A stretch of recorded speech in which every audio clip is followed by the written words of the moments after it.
Hey everybody, what a weird angle. This is a new camera stand and I'm trying to sit in the same spot as I always do because it's the only place with light that I can use. It's October 31st. Happy Halloween if you do Halloween. Halloween's pretty big around here for the kids, so pretty excited today. I didn't promise, but I did tell myself that I would try to post at least twice a month, and if I remember correctly, the last time I posted was like the 9th, so I made it. I've got 3 things today. I've got a writing update, I've got an announcement, and I've got some pick-a-page. Sorry, this new angle is autistically bothering me. Which brings me to why it does need, why I can't post the way I was. I've mentioned this before. I am autistic, I'm diagnosed autistic. And the diagnosis may only be like a couple years old or something at this point, but the autism has been there forever. And frankly, it's a lot. I am very aware that this is the only bit that this is my only impression that I make on people. And so I don't want to be misunderstood. I don't, not just with information, but like with intent or attitude or whatever. I don't want to come off as cold or monotone or something. So I usually end up taking dozens, hours worth of takes of these little videos that are like 3 to 7 minutes long. And then editing it into something that I'm comfortable to post. I don't have time to do that anymore. I'm working more hours. And so doing that was making it so that I didn't have time. It was eating into the only time, this is the creative time that I had. And then on top of that, it was just very emotionally draining. And it would just, and it does, what it would and does to sort of leave me completely flattened for a while, which I can't really afford to be because I have 2 little kids that need me to be like, you know. So anyway, the good news though about posting less is that I have that time, whatever time there is of it, to reinvest into the creative project that I am ostensibly here to promote. And I have been.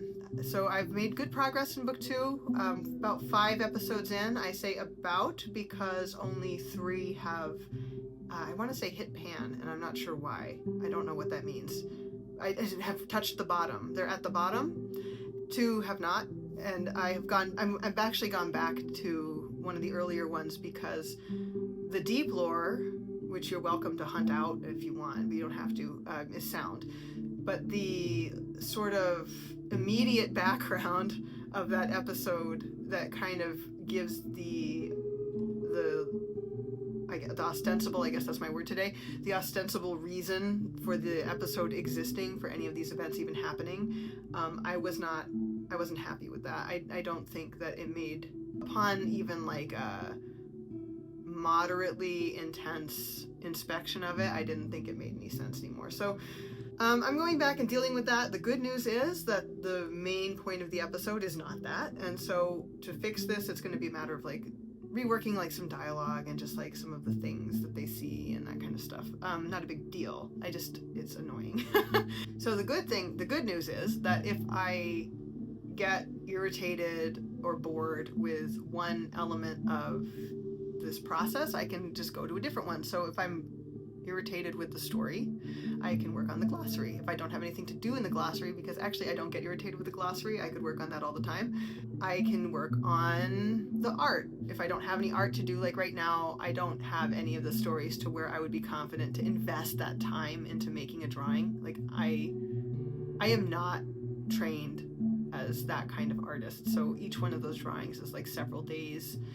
I've gotten faster over the course of the first book, but like some of those drawings at the beginning of the first book, I was like working on for like a couple weeks. Like I think the cover took me a couple weeks to do, and I think it's good. I like it, but obviously if somebody who knew what they were doing had done it, they could have done it in like an afternoon. So if I don't have art to do and the other things are not happening right now, then I can work on the conlang.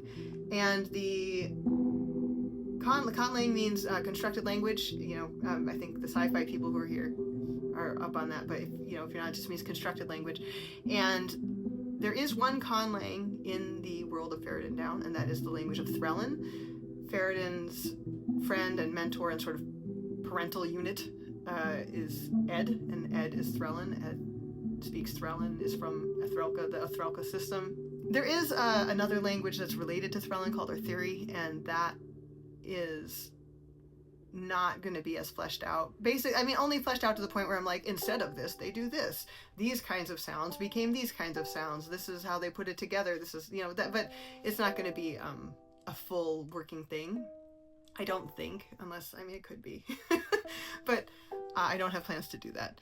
I have extensive notes for Threllan from the first book, like probably 40 or 50 pages across a couple documents, 2 or 3 documents. And a lot of it is meaningless at this point, like stuff that I threw out along the way.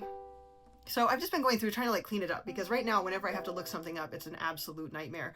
So I'm just trying to get the grammar done better. And hi Gertie. And anyway, the big thing that I have only mentioned I think once before is that I don't have a written language for Threllan yet. When I write it down in the book, I'm using a romanized version of it, which is really inadequate because it's polyphonic and I'm trying to represent polyphonic sounds linearly. So that doesn't work because some of the sounds, they're sort of like pedal tones. They're carrying through, and other ones would be occurring simultaneous with something that's represented to the left or right of them. So it doesn't really work that well.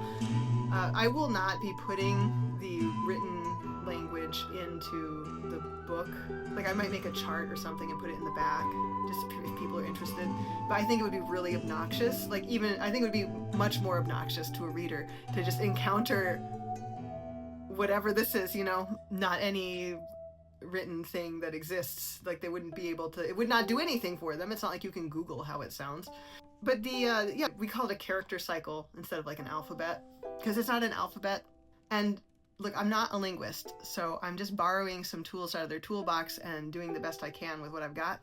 But the best I can say is that it would sort of be, it's a syllabary, but it also has some things that are kind of like an abugida, where, you know, you have like, but instead of changing the vowel sound, the additional like diacritics, except these would not be diacritics in this case, but the additions that you're making to the symbol are changing the pedal tone with it, or the quality of that tone. And if it's a rolled click, like, you know, but down here. So they're not actually changing the verbalized sound. So it does not really, but kind of similar principle, I think. Yeah, so this video is running really long. I will have to do a different video, maybe, if anybody's interested. Is this interesting? We're nerds here. We're all nerds here, right? Maybe I will do a different video on the conlang for this series. So announcement, we're approaching the 1-year anniversary of the launch of Moon Have Mercy. And I never did any ARC editions or anything like that, which I should have done. I know that now. I'll do that next time.